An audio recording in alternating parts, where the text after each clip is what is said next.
A lot of this was said, a lot of that was said. Well, I'm going to go over it all.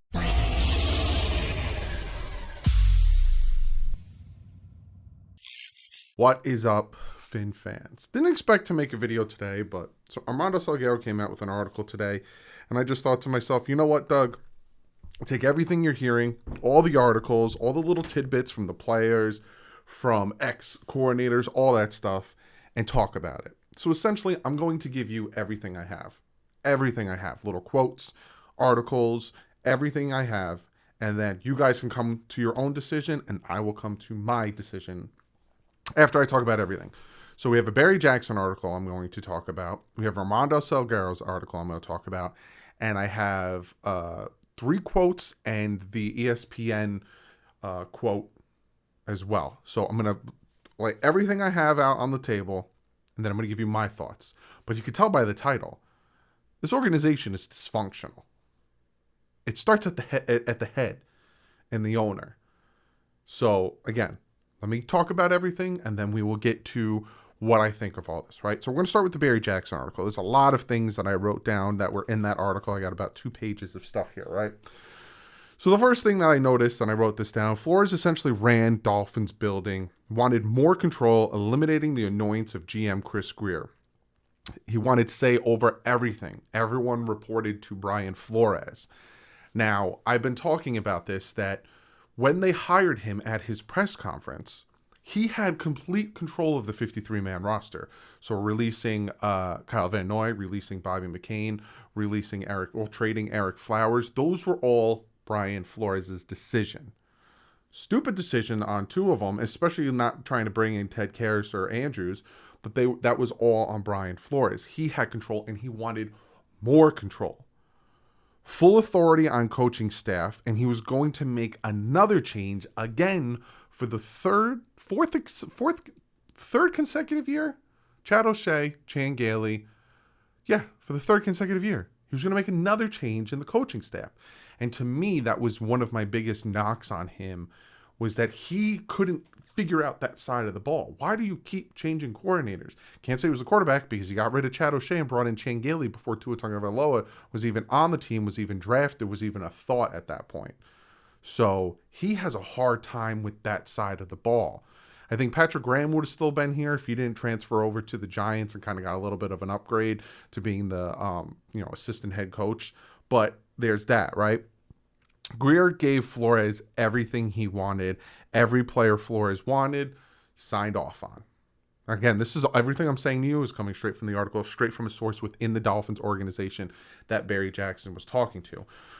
So if Flores wanted somebody, Grier would just give it to him. Hey, I want this guy, Grier would just give it to him. I want that guy, Grier would just give it to him. Grier was a very big yes man, and we'll get to that because that seems to be a big reason why he's still there. But again, a lot of people want to put blame primarily on Grier, right?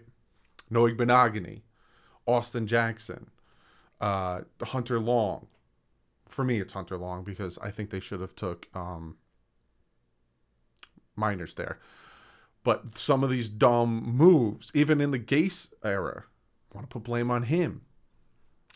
Got to look into that some more.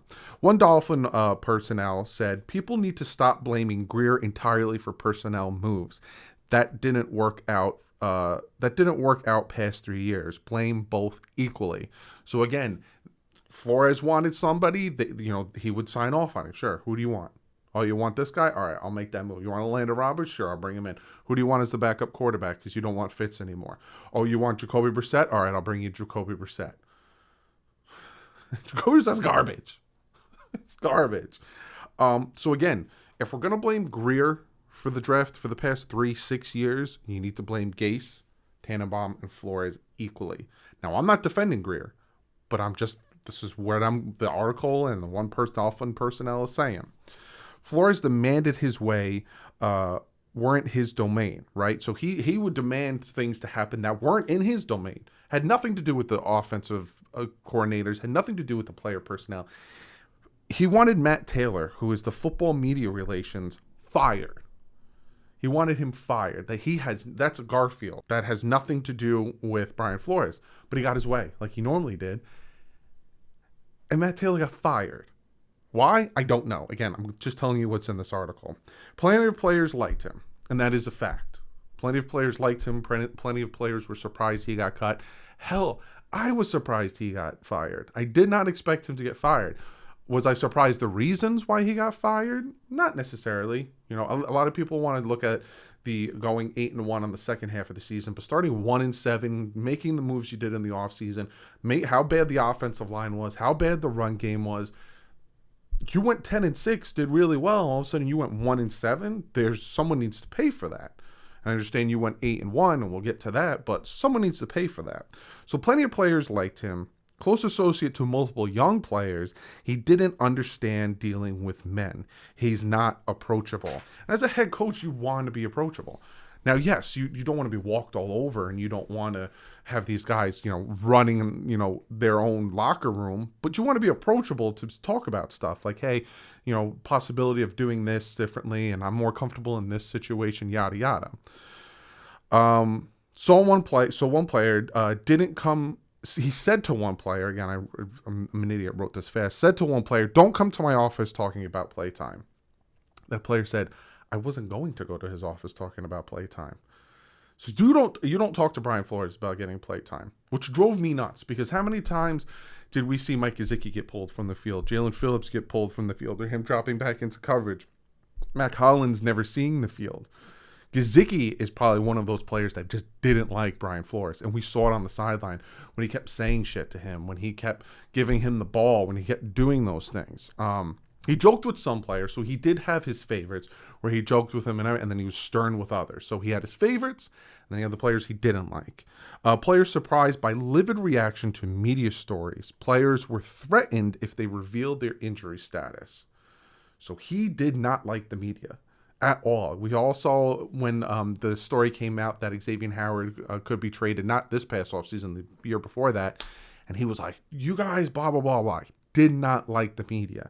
And we get very upset. Titans game. We all heard about the Titans game. Him and Tua Tagovailoa. Titans game, angry words exchanged with Tua about his play. Tua resented his tone and his way of talking to people. But then afterwards, Tua even came out and said that he doesn't hate him. He said, I even sent him a Christmas card. He said they can work together. They do work together. And he even said, him and Brian Flores said that they can see themselves working together in the future. So that Titans game, and someone also said that Titans game wasn't out of the norm, not only in that locker room, but any locker room. It's a big game. It's a playoff game, type game. You need to win that game. Tensions were high, not out of the norm. Talk about Chris Grier now. Grier's ability to get along with people is a reason he is still here. He's a big yes man. He's very nice, and he can get along with people. So there's a story that, no one corroborated with this story, but Flores and Gase both blew off Stephen Ross, and that is a big reason why they're not with the team anymore. That Ross doesn't take that. Grier upgraded roster. This is what Ross feels. Grier upgraded roster, and Flores and Grier signed off on the Tua and Noah Igbenogany move. So Stephen Ross thinks that, Grier gave the players that upgraded this roster, and, he thinks that he can continue to do it. Me personally, I think if you're going to fire Flores, you should have fired them both. So that's what Barry Jackson had to say. Still, a lot of dysfunction in there. Paints Brian Flores as a very angry man, a very unapproachable man, and a guy who wanted complete power. A Bill O'Brien type. I don't want a Bill O'Brien in this building. I want someone to stop him and say, listen, that ain't going to work. You're not giving all those draft picks to Miami for one player. Listen. Then Armando Salguero came out with an article. Follow me on Twitter. I reposted it there, and I'll even put it in the comment section below. He says, former Miami Dolphins coach Brian Flores spent much of the last 2 seasons telling anyone who'd want to listen how Tua Tagovailoa was the Dolphins quarterback. He repeated it time and time again in press conferences. He sought out reporters, usually from the national outlets such as ESPN, to have them relate stories about how the Dolphins were committed to Tua, even as some teammates were privately criticizing the quarterback. At one point, Brian Flores said, I don't know how else to say it to as our quarterback. That was in public. Privately, Flores was not a big fan of his starting quarterback. The picture one gets from multiple sources, including coaches of Flores' staff, is of a coach frustrated by Tagovailoa's work ethic. Flores thought it was, per one source, shitty. Flores was frustrated because he thinks I'm just going to say Tua. He put Tagovailoa, but for me to keep saying Tagovailoa, my tongue is going to get Tagovailoa. Put in extra time on Mondays and Tuesdays during game week. And if you know Flores, won't surprise. Flores didn't keep quiet about it. He was really hard on Tua about it, per one source, even in the presence of others. Sometimes you got to set an example, especially if you see one of your players slacking. When Flores would find out Tua was golfing on off days during the season, he became upset and criticized him for that. Flores benched Tua twice his rookie season, despite making him the starter, because he felt veteran Ryan Fitzpatrick gave the Dolphins a better chance to win. But by the end of the 2020 season, Flores lost confidence in Tua. And that is probably where all of a sudden the Deshaun Watson stuff came into play. At one point in the 2021 season, he told people within the organization, we'll never win a championship with this guy, referring to Tua. To be clear, and this is what people need to listen to, because not only was it in the Barry Jackson article, but is now in the Armando Salguero article. To be clear, Flores was a part of the collaborative effort to draft Tua Tagovailoa at number 5 overall in the 2020 draft. He wanted Tua at that point. Had Flores balked at drafting Tua back then, opted instead for Justin Herbert, who was the only real choice, the Dolphins would have likely gone in that direction, even though general manager Chris Grier and others wanted Tua. So again, it was in the Barry Jackson article, and it is now in the Armando Salguero article. We need to stop pushing this narrative, and we need to stop making up this crap that Flores did not want Tua. Flores wanted Herbert. No, I have two different sources saying Flores wanted Tua. And if Flores wanted Herbert, he would have got Herbert. People need to understand something. As a head coach, you are tied to the success of the quarterback you draft. Plain and simple. Why do you think that the Cardinals moved off of Josh Rosen so quickly?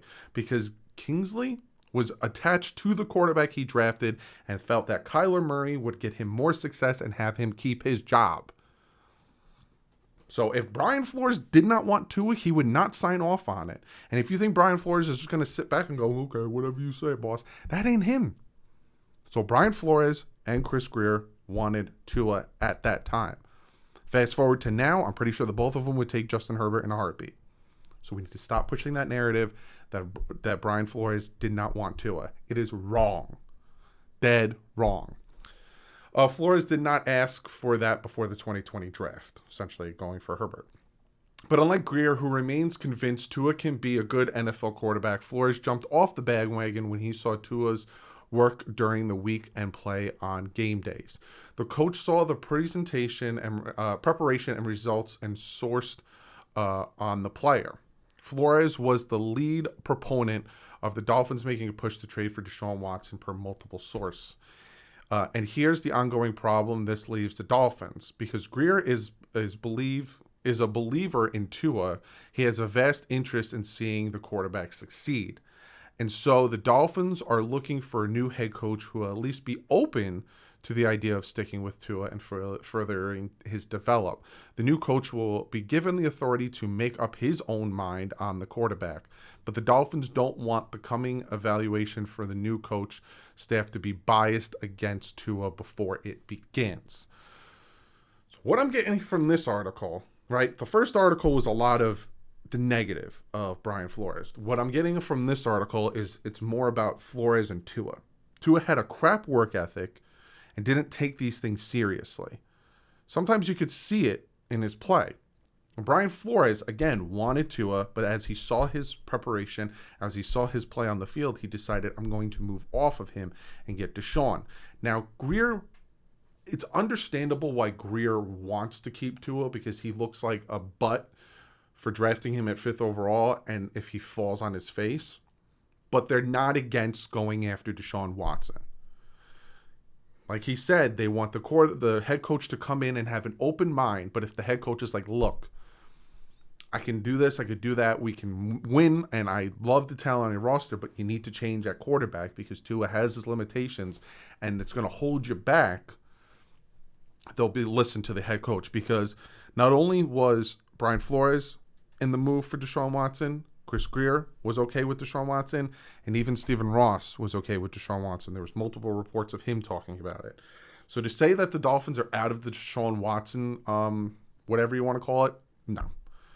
We don't know what's going to happen in that situation, plain and simple. So, but what I'm getting here is Flores didn't like Tua's work ethic. It showed, and he wanted to move on. Now, I don't think that's why he was fired. I think some of the things that Barry Jackson said is why he was fired, and I think the 1-7 start is why he is fired. Now, I'm going to go into some quotes. Now, this is from ESPN Daily. Some of, at least his assistants, felt that they just didn't know what was going on in his head. They didn't know what he was thinking. They didn't know what his plan was. And the incredible thing is that, like, it continued through the winning streak. So they finished 8-1, and he's not talking to people. So essentially, I think they said it was around November-ish. So it was before they started winning. He just stopped talking about game plans with his assistants. Essentially, game time would come and they would just do their thing, and he would tell them at that point. He kept everything up here. But I will say this, if you go back and listen to Matt Collins' interview, I think it was after the Texans win or after the Ravens win, he talked about, or even before that, I think, he talked about how the vets and a bunch of the players would have their own meetings and say, we need to do this. We need to win. We need to pull it up. We need to go. So Brian Flores is, this is where the dysfunction comes in. Because, geez Louise. Brian Flores is keeping his game plan to himself. The OCs and the assistants have no idea what the flip is going on. And now the players are getting together and deciding on their own they need to win these games. That's where the title comes in. Dysfunction. Then I'll give you some quotes, right? Kyle Van Noy. Talk about the Kyle Van Noy situation.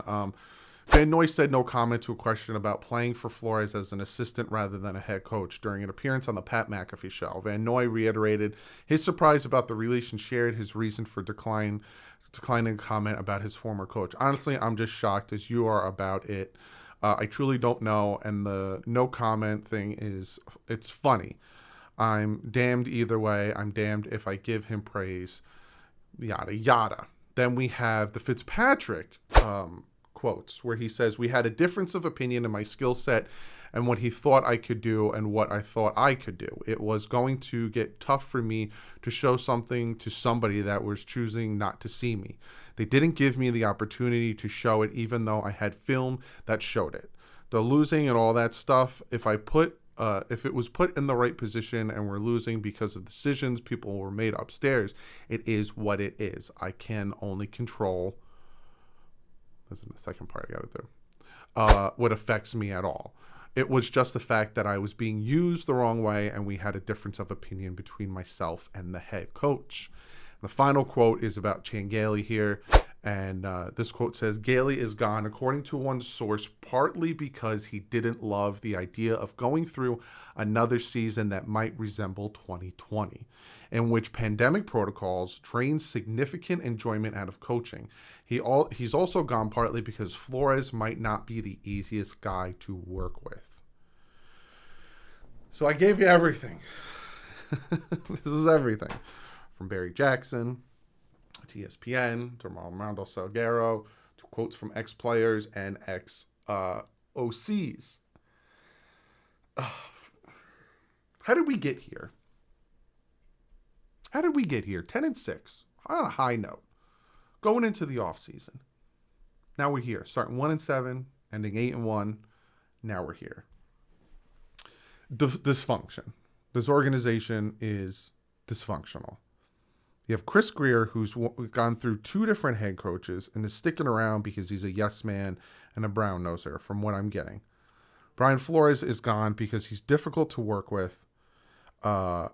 he wants to control he wants to be Bill Belichick before he has the resume to be Bill Belichick, is what I'm picking up. Again, you guys can come to your own conclusions, but this is what I'm getting. He wants control over everything. He wants, people to respect him. He talks to players however he talks to them, yada, yada, blah, blah, blah. He thinks he's Brian Flores, Bill Belichick, before he's had the credentials, the history, the rings to be Bill Belichick. It's dysfunctional. I don't know what to believe. Now, Armando and Barry Jackson, their articles kind of cooperate. Whereas talking about him and Greer wanting Tua, which there's no way on God's green earth anyone can convince me that he wanted Herbert and he was suckered into taking Tua, because again, the head coach is attached to the quarterback. So essentially, if that's the case, he signed his pink slip if he didn't believe in Tua. It would be, and I don't want him as my head coach if he's dumb enough to sign off on a guy he don't want, because then he doesn't care about his job. So I don't believe that. It's dysfunctional. Now, he's gone. I'm not going to be talking about Brian Flores anymore after this video, because he's gone. There's nothing we can do about it. We're not bringing him back.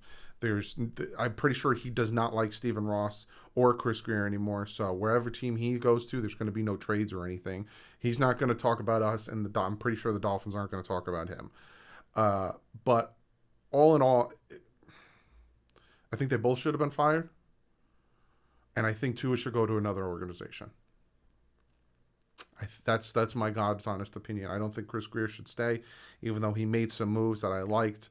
But then it's like, so you're gonna praise Chris Greer for the moves that you like, but you're gonna poop on Flores. So Greer got Flores this and Greer got Flores that, but then the bad ones are gonna be like, well, Flores wanted him and Greer didn't. Can't do that. You can't do that. You got to give them both credit. You got to give them both poo-poos. So they both should have been fired. Plain and simple. And I don't like that. If you're gonna get rid of the head coach, you gotta get rid of the GM. Unless the GM has more control than the head coach, and that wasn't the situation here, where they both had 50-50, it seems like. Maybe even Flores was trying to make it a good 90-10. I want control of everything. I want you to hit the bricks. I want to be Bill O'Brien, Bill Belichick. That's not how it works. Even when Bill O'Brien got all that power, he should not have. Look at what he did to the Texans. Bill Belichick has the credentials, has the rings, has the history to back up his decision-making. They're in the playoffs. Has nothing to do with Mac Jones. Mac Jones has maybe about 10% of the reason they're in the playoffs right now. It's Bill Belichick. It's Bill Belichick. He brought in a competent quarterback that will do what he says and not make mistakes. And they're in the playoffs. If he had a competent quarterback last year who did what he said and didn't make mistakes, they would have went in the playoffs last year. But he had Cam Newton, who's a dupe. I'm back on the bench. So Bill Belichick's the reason they're in the playoffs, not because of Mac Jones. Mac Jones is just clicked in and joined the ride, baby. Plain and simple. And this ain't me hating on Mac. Mac is smart. Bill tell him what to do. Bill's training him. McDaniel's training him. And he's like, whatever you say. Listen, you're not gonna throw the ball this game because we have 15-mile-an-hour winds. We're just gonna run the ball. Whatever you say, man. I want one of these. I want one of those that you got on your fingers. I'll do whatever you say, man. Smart. So this organization is dysfunctional. Stephen Ross needs to take his head and pull it out of his tuchus. Because it starts with him. You want a Super Bowl ring. He's been on record saying he wants an elite quarterback. He wants a Super Bowl ring. He wants this, that, and this. Pull your head out of your butt and get Jim Harbaugh. Get Caldwell. Where are the names? Where are the names out of the guys that I liked? Caldwell, Harbaugh, Doug Peterson, Dan Quinn. Get one of those four. Get one of those guys who's been to the top of the mountain. Some of them fell down. Most of them fell down, but one of them won it. Get that. And then get yourself an elite quarterback if that's what you want. If not, get out of the way. Just get out of the way. Because your decision-making is just horrible. And the names of people that you're bringing in to interview, It doesn't. I'm not giddy at all. At all. Mike McDaniel, Kellen Moore, Vance Joseph, Dan Quinn, Leslie Frazier. Dan Quinn is the only one I'm like, please, for the love of God. Leslie Frazier, 18-29 as a record as a head coach. Garbage. Vance Joseph, 11-21 as a head coach. Garbage. Kellen Moore, never a head coach. Mike McDaniel, never a head coach. You want a championship and you want an elite quarterback. Do it. Do it. But that's what I got to say about this. It's dysfunctional. And it starts at Stephen Ross. Stephen Ross needs to pull his head out of his butt and do what he says. Because I swear on everything holy, he hires somebody who has no experience ever controlling anything. I'm going to lose my mind. Don't build this thing up 10-6, 9-8, and then bring in a guy who doesn't know what he's doing. You don't believe in Tua? You went after Deshaun Watson twice. Possibly 3 times you went after Deshaun Watson, and now all of a sudden you want Tua to latch on and, oh, we didn't want Deshaun. It was Flores. Flores was bullying us. We didn't want Deshaun. You're a grown man. You and Chris Greer. Do not act like you're innocent in that situation. You went after him 3 times. One of them, you got permission to call him. So if that's the case, do what you got to do. Don't pull this kid around and BS him. Don't go up to Tua Tagovailoa. We liked you. We never wanted that. That's messed up. I think Tua can be a really good quarterback. I think Tua has shown signs of growth. He still has his inconsistencies. Go watch the video I just put out a few days ago. He can be something. But if you keep messing with him and you keep pulling him along, you're going to ruin his career. Don't do that. So if you want Deshaun, get Deshaun. Don't do what you did to Sperano, to Tua. Don't. Going out and talking to Jim Harbaugh, getting on your helicopter, flying to him, taking him out to dinner. Harbaugh says, "Nah, I'm going to go to Michigan." And all of a sudden you come back, "Hey, Sperano." Funny how that worked. Am I right? Here's a contract extension. I believe in you. End of the year. Get out of my office. You're fired. Starts at the top. But that's what I have to say about everything. Dysfunction. This whole organization is dysfunctional. It's been dysfunctional. These aren't my normal videos. But something needs to be said. I don't know. And Stephen Ross isn't going to watch this. He doesn't give a crap about me. But I mean, I'm getting closer to 30,000 subs. So I'm going to do something special for you guys once we hit 30. I'll do a giveaway. I'm going to do a live stream. I'm going to do all this cool stuff. But this is the last time I'm talking about this. Now I'm just going to react to what's happening. If I like it, I don't like it, you'll get my videos on that. Hope you guys enjoyed this video. Put the facts out for you. Gave you guys all the stuff I have. You guys make your decision. I made mine. But other than that, I love you guys. You guys are hitting that sub button, even though this team doesn't. We don't know which way they're going. But you guys want to listen to me talk, and I want to listen to you guys talk. So I got a lot planned. I appreciate every single one of you guys. Thank you so much for your time to sit here and watch these videos. I will see you guys, I think, Sunday or Monday. We're going to talk about the opponents of 2022. And then once we hit 30K, I'm going to do a live stream, and I'm going to give some stuff away to you. Because you guys are awesome. But like usual, guys, stay classy. And I said a bad word twice in this video. I do apologize. It wasn't that bad of a word, but it was in the article, so I didn't stay that classy. But I do apologize. But stay classy, and fins up.